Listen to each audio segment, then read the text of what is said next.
এক গ্রামে রমেশ নামে এক রোগা কৃষক বাস করত। তার একটি রোগা গরু ছিল, নাম ছিল লালি।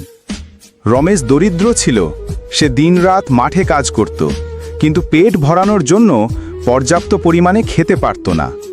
লালিও মাত্র 2 ফোঁটা দুধ দিত। গ্রামবাসীরা তাকে নিয়ে মজা করত, কৃষক শুকিয়ে গেছে, গরুটিও শুকিয়ে গেছে। কিন্তু রমেশ এবং লালি একে অপরের সহায় ছিল। একদিন গ্রামে দুর্ভিক্ষ দেখা দিল। বড় কৃষকদের গরু মরতে শুরু করলো, কিন্তু রমেশ প্রতিদিন বন থেকে ঘাস এনে লালিকে খাওয়াতো। ধীরে ধীরে লালি দুধ দিতে শুরু করলো, এবং এতটাই যে রমেশ গ্রামে দুধ বিক্রি করতে শুরু করলো। এখন গ্রামবাসীরা বলতো, ওহ, এই রোগা দম্পতি ভাগ্যবান হয়ে উঠল।